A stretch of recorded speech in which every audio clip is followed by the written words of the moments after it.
I've experienced moments in life when I felt an instant pull from another person, a magnetic connection filled with excitement and promise. There are times when someone becomes completely fascinated by you in the early stages of your acquaintance, only to begin fading away without any clear explanation in the following weeks. It is as if the enchanting initial spark is gradually smothered by an unexplained distance. This isn't just a random occurrence. It resonates deeply if you're someone who feels intensely, if you have a deep contemplative nature, or if you identify with the INFJ personality type. Today, I want to delve into this curious pattern of idealization followed by disappearance. My name is Suya Gonzalez, and I work as a counselor and coach for highly sensitive individuals. Over the years, I have witnessed firsthand how deeply intense souls, those who empathize profoundly with the world around them, are at times first celebrated and then unexpectedly distanced. This phenomenon isn't about flaws or shortcomings. It is about the unique dynamic of connection that highly sensitive people and INFJ personalities experience. I have noticed that people are not always ready to handle the honesty, vulnerability, and depth that such authenticity brings. Through my own journey and the stories shared by many I've guided, I have come to understand that the initial idealization often gives way to discomfort as the unfiltered truth of our emotions is revealed. I recall a particular time when I met someone who seemed to light up every corner of the room with their energy. In that moment, the connection was instantaneous. There was a spark in our eyes and a silent understanding that this meeting was something special. In the early days, I was showered with compliments and affirmations. Expressions like, "I've never met anyone quite like you," and "Your perspective on life is so refreshing," made it feel as if I were a rare, treasured discovery.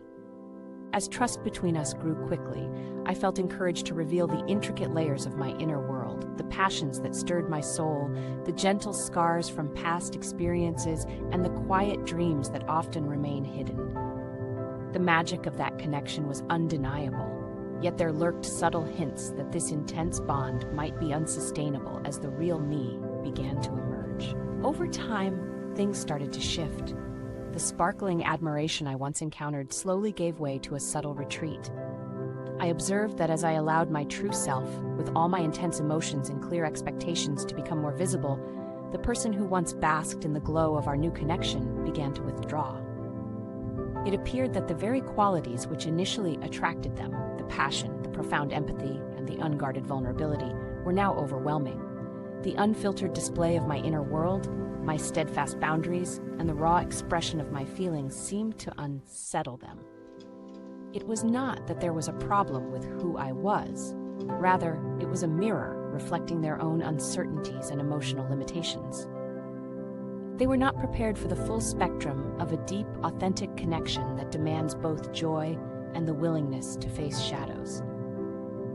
In their retreat, I recognized that what was happening was natural, a natural separation imposed by differing degrees of readiness to embrace true intimacy. Realizing that quick immersion into the depths of my being might be too overwhelming for some, I learned that revealing my vulnerability is best done gradually.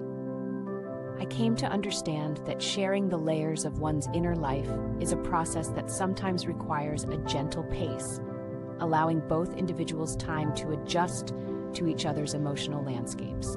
By peeling away these layers slowly, the other person can gradually appreciate the full complexity of who I am. In my experience, this measured disclosure helps to prevent feelings of overwhelm and confusion, allowing a relationship to grow organically on a foundation of mutual understanding and respect. When I pace my openness, I not only protect my own sensitive nature, but also give the other person the space they need to navigate the shift from an idealized image to the multifaceted reality of who I truly am. It is crucial then to embrace authenticity by setting clear and loving boundaries. I have learned that my depth and intensity are not burdens to bear, but rather gifts that filter out those who might not be able to handle such genuine connection. By holding firm to my values and respecting my emotional needs, I naturally invite those who truly appreciate my sensitivity to remain by my side. I recall moments when I firmly upheld boundaries, and in doing so, I attracted relationships that were both nurturing and resilient. These interactions taught me that it is entirely acceptable to expect others to value the real, sometimes unruly version of our inner world. When I stand in my truth, I create a space where only those who are prepared for this level of intimacy can truly thrive alongside me. In closing, I want to remind you that your depth is never a problem. It is your greatest strength. The sensitivity and passion that define you are your most authentic gifts, destined to attract relationships rooted in genuine understanding and care.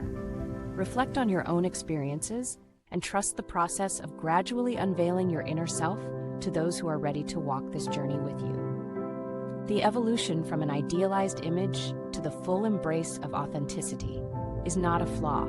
It is the very path towards finding relationships that honor who you truly are. Together, we can build a community where vulnerability is celebrated and every emotion is valued.